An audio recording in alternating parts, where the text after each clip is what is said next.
അല്ലടോ, പിരിവെന്തായി? പിരിവ് എന്ന് പറഞ്ഞാലേ നമുക്കൊരു പണി ചെയ്യാം. ഒന്നര ഈ പായസത്തിന്റെ പരിപാടി, അല്ലെങ്കിൽ ബിരിയാണി ചലഞ്ച്. ബിരിയാണി ചെലമ്പ് മതി. ബിരിയാണി ചെലമ്പ് ബിരിയാണി ചെലമ്പ്. ബിരിയാണി ചലഞ്ചാണോ? തെറ്റിപ്പോയതാണ്. എല്ലാരും ഉണ്ടോ? എന്താ പരിപാടി? ആരിത്? അല്ലടോ, എന്തായി എന്റെ യൂട്യൂബ് ചാനലൊക്കെ? അതിന്റെ കാര്യം പറയണ്ടേട്ടാ. നമ്മളെത്ര കഷ്ടപ്പെട്ട വീഡിയോ ചെയ്താലും കാണാൻ ആൾക്കാരില്ല. വല്ല പെണ്ണുങ്ങളുടെ വീഡിയോ ആണെങ്കിലോ കാണാൻ ഒരുപാട് ആൾക്കാർ. അത് ശരിയാ, പെണ്ണുങ്ങളുടെ വീഡിയോ ഇട്ട് കഴിഞ്ഞാൽ പറയും വേണ്ട. എന്താണ് ബൈജേട്ടാ ആകെ ഡള്ളായിരിക്കണത്? ഒന്നുമില്ലടോ, ഞാൻ ആ വയനാട്ടിലത്തെ കാര്യം വെച്ചിട്ടേ ഭയങ്കര ടെൻഷനില്ല. വയനാട്ടത്തെ? വയനാട്ടിലെ ദുരന്തല്ലേ? ഞാനേ ഒരു കണ്ടന്റ് ഇല്ലാണ്ടിരിക്കുന്നു. വരാട്ടാ എന്ത് തള്ളം കൈ? ആരാടാ സ്ഥലം വിട്ട പോലെ വരുന്നത്? നമ്മുടെ കോവലല്ലേ?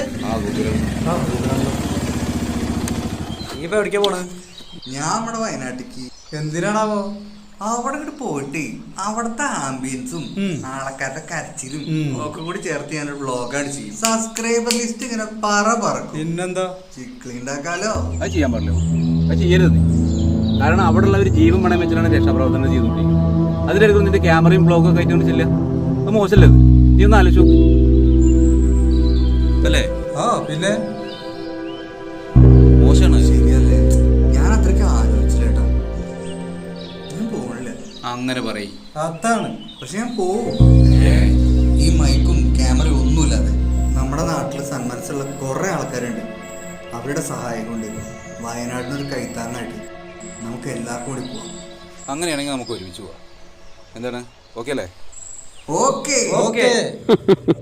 കണ്ടവന്റെ കണ്ണീര് വിറ്റ് കണ്ടന്റ് ഉണ്ടാക്കുവാൻ നടക്കുന്നവരുടെ ശ്രദ്ധയ്ക്ക്, ഇന്നല്ലെങ്കിൽ നാളെ നിങ്ങളുടെ ജീവിതത്തിലും എന്തെങ്കിലും ദുരന്തം സംഭവിക്കുകയാണെങ്കിൽ ഇതുപോലൊരാൾ ക്യാമറയും മൈക്കുമായി കണ്ടന്റ് ഉണ്ടാക്കുവാൻ വരുമ്പോൾ മനസ്സിലാകും അതിൻ്റെ യഥാർത്ഥ വേദന.